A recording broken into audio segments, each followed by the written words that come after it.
What's up, everybody? It's Alex from Heavy New York. We are back at the Gramercy Theater, and today we are here with the Finnish folk metal masters Korpiklaani. Thank you so much for your time today. Thank you. Yeah, so your newest record is Kulkija, even though I totally butchered the name in the review, but it's an awesome record. How was the making of it? Well, it was a flow experience, really, and the funny thing about it was that all of the compositions were done in relatively short amount of time, and later when the album was finished, Jonne found a file on his computer with 12 other demos that we could have used, but maybe that was for the best, because somehow the songs really capture something that we are now living together as a band, and all of the songs sort of they go nicely into each other, and they all have quite a special feel to it. Yeah, it definitely felt that way when I listened to the record. You ever worried that those backup songs you found on the computer are gonna be on like a B-side and just be the biggest hit you guys ever have? I don't know. That's quite unlikely. I don't know what's gonna happen to those. But anyways, this time, from the compositional point of view, I think you can really hear that Jonne has been doing his solo project, which is compositionally much more complicated than the Korpiklaani songs are, and thus the arrangements have improved a lot. And for myself as a violinist, and for Sami with the accordion, there's now so much more room for expression for us in the folk instruments than ever before, and that creates an organic feel to the album. Yeah, I really thought that it was organic. Was this record intended to be like a direct follow-up to Noita, or do you think this record is more or less its own thing? Well, it depends how you look at it. To me, it's a natural continuation of Noita. There are a lot of similar elements than in Noita, like in A Man with a Plan or Pilli on Pajusta tehty, those type of cheerful rock and roll heavy songs, and but this time it's because already in a Noita we actually found a very nice balance between the folk and metal. Yeah. It wasn't anymore a metal band that has some folk elements here and there, but really a folk metal band. There was a beautiful balance between. But now in the Kulkija, we actually, with Sami, we actually even play in the more folk way. Like we interpret the melodies in a more folky style. So that adds up to it. Yeah. Is there ever something that comes first with your music? Do you incorporate the metal elements first and then see where you could bring in the folk metal? Well, there's no method to madness. I think there's like an alcoholic logic, logic of an alcoholic in our composition project. So, so it's just like not criticizing yourself too much, not overthinking it, just going with the ideas and going with the feeling and intuition, really. Yeah. Well, that's good. That makes it more organic, and you could tell how your music kind of flows with it. Yeah. And I think that's what we've always done. There's no like conscious calculating that now we'll aim to this and do these things in order to get there. We've never do that. We just we just do what we please and do what feels good and feels right. Interesting. Now, I noticed that with Kulkija, I had to read the translation when I got the record, but it seems that this record tells a story and that there's kind of a concept. Did you think of this concept before writing the record and wrote the music according to that, or did you have some music already written and thought that would be a good story? Well, that's what usually happens with us, that once we get to the studio and once we start to learn what we are actually doing, then we figure out what it is all about.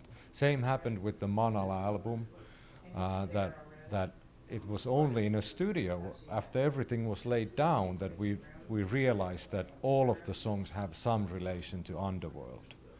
So that's how Manala came to be. And this time the same happened. That listening to throughout the songs in the middle of making the album, we just realized that hey, this is all related about traveling and about the wanderer, and that kind of a romantic idea, the archaic character of a tramp or a wanderer, or or even a survivalist. Yeah. So all those elements are there. So we felt that hey, come on, this is actually telling about the world through the wanderer's eyes. Which is an interesting way because, as I mentioned before, the record flows very nicely. So to have like the concept of a wanderer and a traveler, it almost feels like that the listener can really get that essence of traveling through it. Yeah, there's moments where they feel like they're triumph overing stuff, and then there's moments where they feel like there's an obstacle. Yeah, exactly. So it's emotionally, the scope is really wide in the album. It goes from the party to the moments when you doubt your sanity, and all those things happen when you travel a lot. Especially when you're a touring band, right? Yes. Yes. Yeah. Especially a touring band and you're driving through New York City. Yeah. Well, lately we've done something like 100 shows a year. So we have like 150 travel days per year. And I do believe that it has an effect to this album.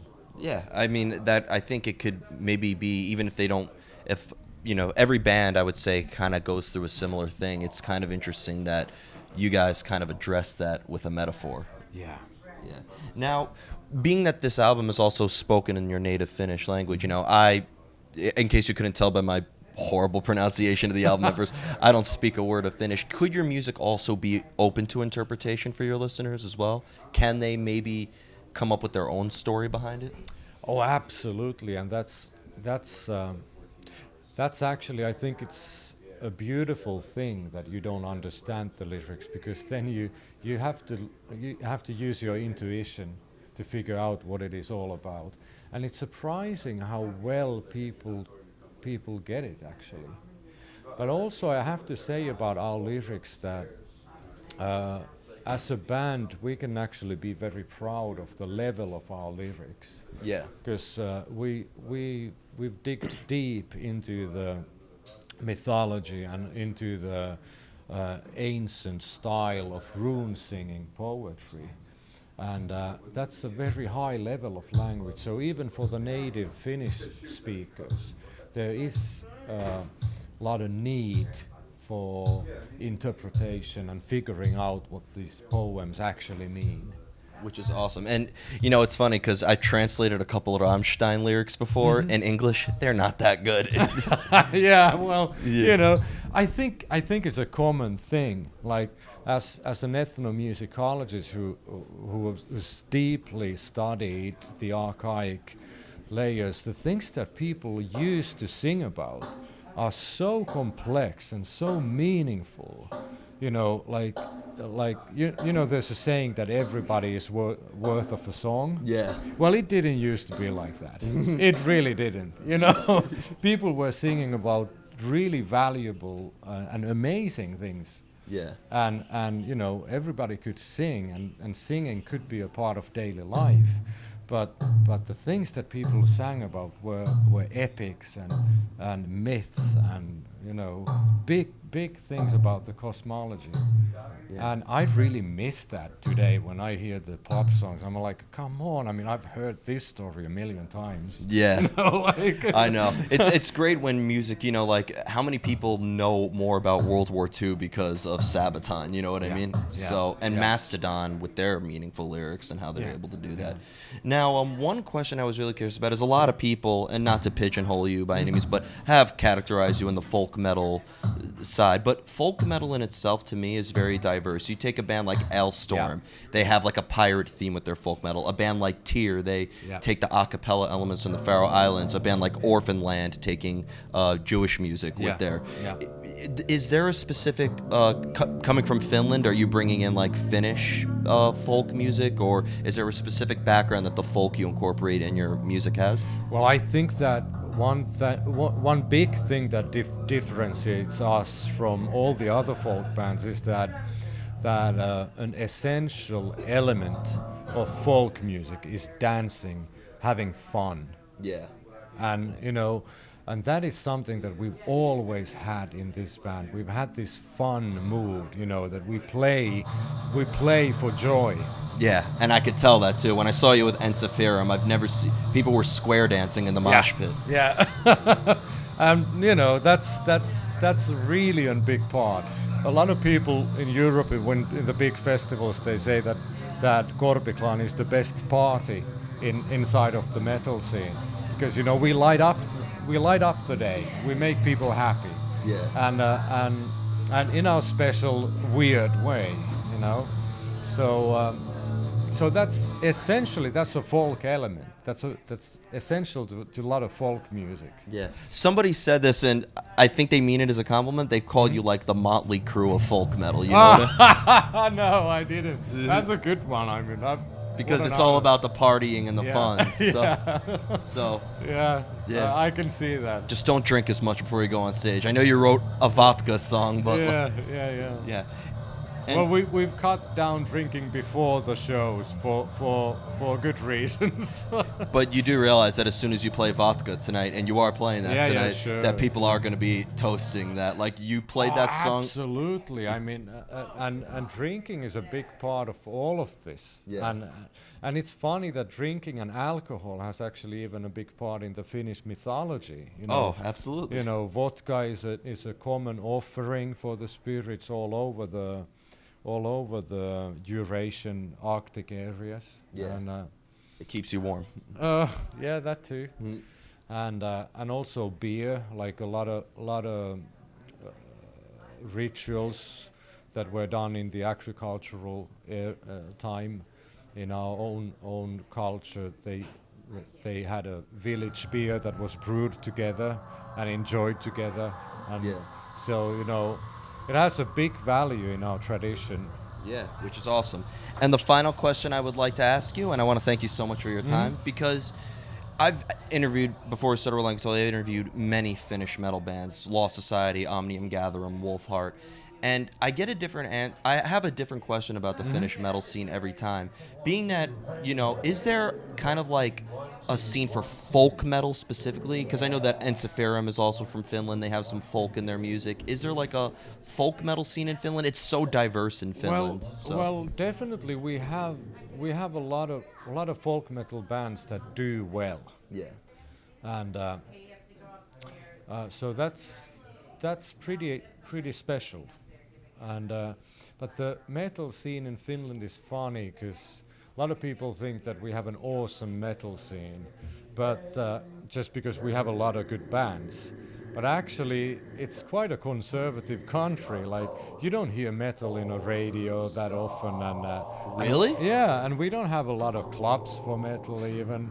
So, you know, in my perspective, we are not that strong in that sense. But we do have a lot of music, but you need to work to find it. I heard in your neighboring country, Sweden, they're like playing Children of Bodom the same time like Lady Gaga's being played here. Oh, really? Yeah, during the day, on daytime radio. Yeah. Like Children of Bodom's their pop music. Well, I actually envy the Swedish radio because they are really versatile. They have a really broad scope from weird art music to everything, but sadly in Finland the radio has become really commercialized. Well, I think the metal scene in Finland speaks for itself because you have Nightwish, you have Children of Bodom, you have you guys, and then you have him.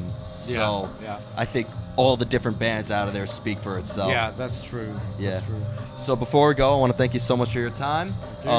That's my friend in Winter Nights playing right now. But excellent. Is there just anything for the Kulkija record cycle that you would like to promote for the rest of 2018 and 2019? Well, now we're here for this month in the US, and then we're gonna have a month-long European tour in February, and most likely going over to Australia in May. Oh, really? So it's gonna be a busy year. Yeah, watch out for scorpions. Oh yeah. But Thank you so much for your time. Everybody, we are here with Korpiklaani. Be sure to pick up Kulkija if you haven't already and catch them on their North American tour. Catch them in Europe and Australia. We'll see you next time on Heavy New York, everybody. See you guys.